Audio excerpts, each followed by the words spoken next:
السلام علیکم ورحمۃ اللہ وبرکاتہ. زما محترم و عزتمندو، نن به موږ په یو داسې موضوع باندې خبره وکړو چې تقریبا د هر کور ضرورت دی.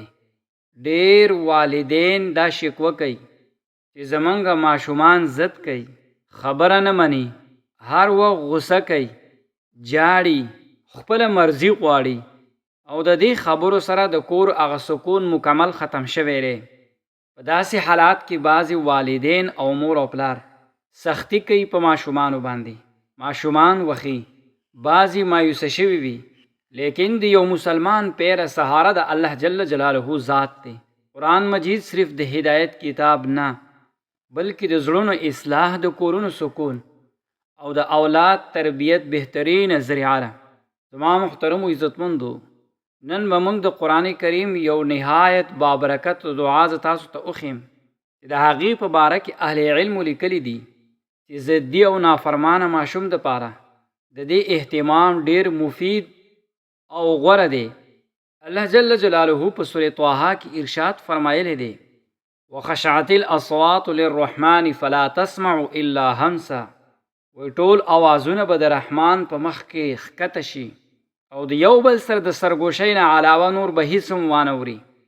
علماو لیکلي دي چې ضدي ماشوم دپاره، د نافرمانه ماشوم دپاره دا آیات محبت او دعا د جذبې سره ولستلو اهتمام وشي. الله جل جلاله حکم سره د دغه ماشوم مزاج کې به نرمي، سکون او اطاعت ته پیدا کېدلو امید پیدا شي. لیکن دلته یو اهمه خبره یاد وساتئ چې دا آیات څه جادو یا فوري اثر ښودلو والا عمل نه دی، بلکې د الله جل جلاله نه دعا او هغه ته رجوع یوه ذریعه ده. اثر خو صرف د الله جل جلاله په مشیت سره کیږي او د هغه په حکم سره کیږي. د دې د وجې نه یقین په الله جل جلاله باندې ساتل پکار دي، په الفاظو باندې نه.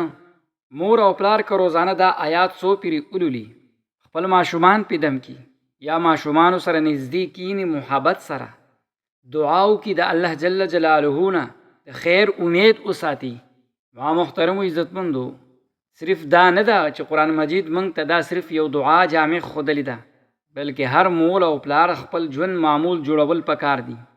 الله جل جلاله په سورة فرقان کې ارشاد فرمایي: ربنا هب لنا من ازواجنا وذرياتنا قرة اعین وجعلنا للمتقین اماما. ای زمونږ ربه، زمونږ بیبیانې، زمونږ اولاد زمونږ د سترګو یخوالی وګرځوه او زمونږ د پرهیزګارانو پیشوای جوړ که.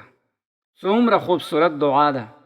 دې دعا کې صرف فرمانبرداري اولاد نه دی غوښتلی شوی، بلکې اولاد غوښتلی شوی دی د والدینو د سترګو د یخوالی جوړېدل او دین باندې چلیدلو والا نیک کردار او دنیا د آخرت دواړو د کامیابۍ ذریعه ده.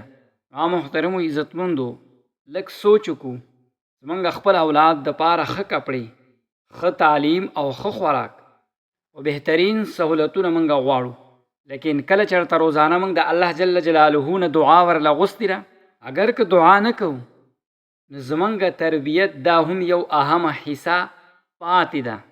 پیغمبر علیه الصلاة وسلام به د خپل اولاد دپاره د دعاګانو د غوښتلو ترغیب ورکړی دی.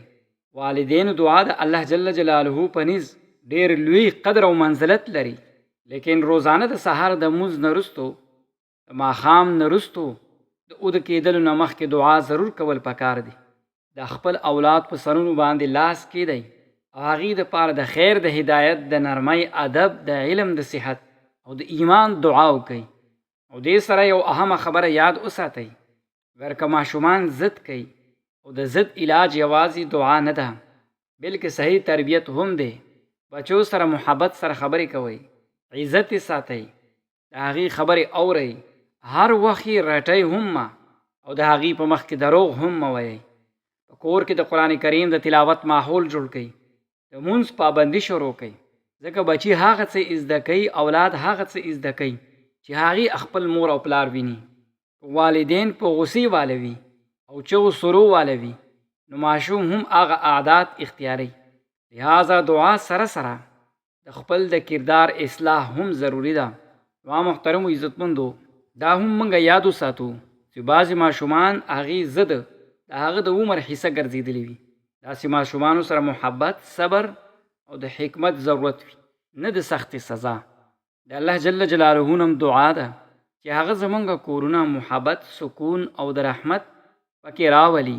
زمونږ اولاد نیک، فرمانبرداره، با ادب او د دین د محبت والا جوړ کی.